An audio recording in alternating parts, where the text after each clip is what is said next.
Bismillahirrahmanirrahim. Assalamualaikum warahmatullahi wabarakatuh.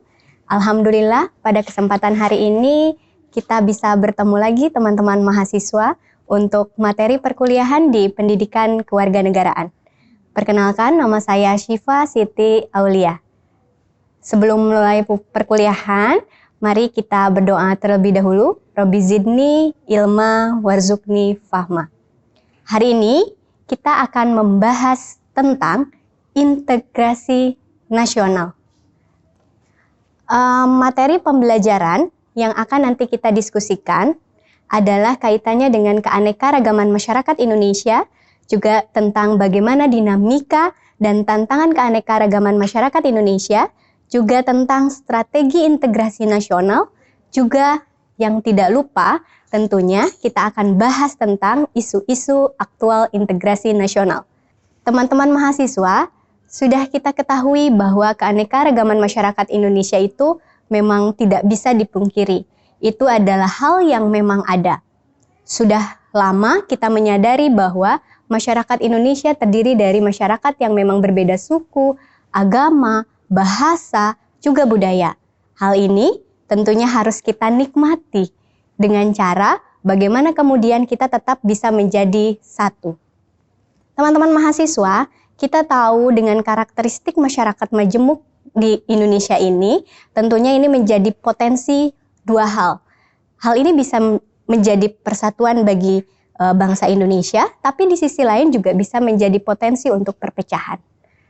Tapi yang perlu kita sadari bahwa perbedaan merupakan hal yang biasa. Berbeda itu adalah hal yang biasa. Perlu kita sadari bahwa bagaimana cara kita untuk mengelola perbedaan-perbedaan itu supaya konflik yang terjadi itu menjadi hal yang positif, bukan menjadi hal yang negatif. Teman-teman, kemajemukan yang ada di bangsa Indonesia ini bisa menjadi integrasi bangsa kita, tapi juga di sisi lain bisa jadi disintegrasi. Artinya, ini bisa menjadi hal yang memang menyatukan seluruh komponen yang ada di bangsa kita, ataupun bisa jadi menjadi bahan untuk perpecahan di negara kita. Kita tahu bahwa terdapat dinamika dan tantangan dari keanekaragaman bangsa Indonesia.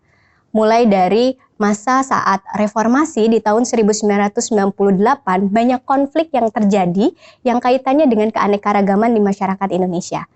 Namun, tentunya kita yakini bahwa masyarakat Indonesia tetap bisa menjadi satu kesatuan.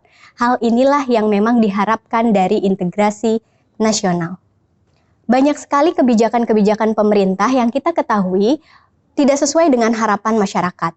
Tentunya, hal tersebut juga bisa menjadi bahan untuk disintegrasi bangsa. Namun, pada prosesnya, sebenarnya seluruh masyarakat bisa menangani semua konflik yang terjadi di masyarakat itu sendiri.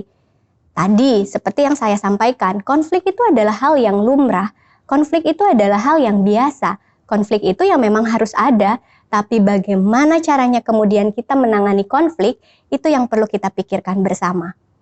Jadi, pada dasarnya, di mata kuliah pendidikan kewarganegaraan ini, kita harus memahami bagaimana caranya kita punya potensi untuk bisa menguatkan integrasi nasional negara kita. Kita juga punya potensi untuk bisa menguatkan komponen-komponen seluruh yang ada di masyarakat Indonesia, termasuk negara, hubungan antara warga negara dengan negara, hubungan antara warga negara dengan negara. Itulah yang memang diharapkan dari integrasi nasional.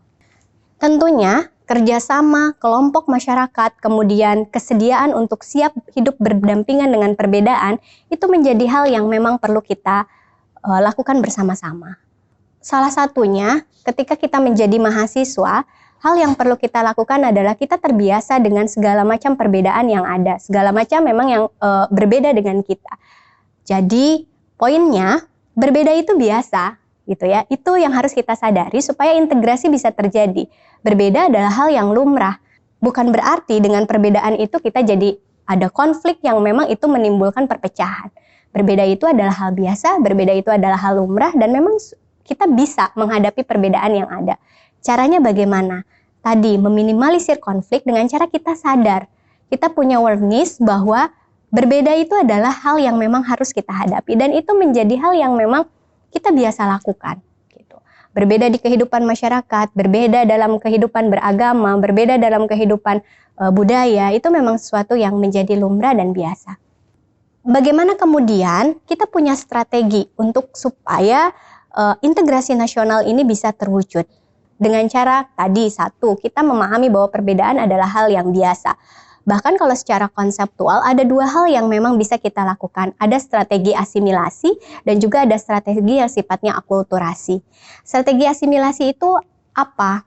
Nah, strategi asimilasi itu ditandai dengan adanya upaya untuk bisa mengurangi perbedaan yang ada, baik dalam perorangan ataupun dalam kelompok. Contohnya misalnya seperti ini. Ada perkawinan suku Jawa, misalnya dan Batak, kemudian membuat adanya pembauran dan kebudayaan. Nah, itu contoh dari asimilasi. Nah, itu adalah salah satu strategi integrasi nasional. Terus kemudian yang kedua ada strategi akulturasi. Suatu kebudayaan dihadapkan dengan kebudayaan-kebudayaan lain, unsur kebudayaan itu bisa diterima tanpa menghilangkan kepribadian atau kebudayaan yang memang asli ada di budaya tersebut. Nah, itu strategi akulturasi. Kemudian teman-teman, mahasiswa, ada isu-isu aktual yang memang menjadi pembahasan di dalam integrasi nasional negara kita yang membuat penyatuan bangsa Indonesia ini, persatuan bangsa Indonesia ini menjadi lemah. Isu-isunya itu berkaitan dengan apa? Ada yang misalnya isu kaitannya dengan budaya, misalnya kemiskinan, terus kemudian ketidakadilan. Hal-hal itu dianggap bisa membuat integrasi nasional kita menjadi melemah. Apa saja yang memang mengancam persatuan yang kaitannya dengan sosial budaya? Misalnya pengaruh-pengaruh yang memang muncul dari arus globalisasi itu pun bisa menjadi penyebab, menjadi isu aktual dalam gerakan integrasi nasional. Teman-teman mahasiswa, itu saja yang bisa saya sampaikan untuk materi tentang integrasi nasional. Tentunya integrasi negara kita bisa terwujud kalau kita sadar bahwa berbeda itu biasa, konflik itu ada, tapi bagaimana cara kita untuk bisa mengatasi konflik tersebut. Terima kasih. Assalamualaikum warahmatullahi wabarakatuh.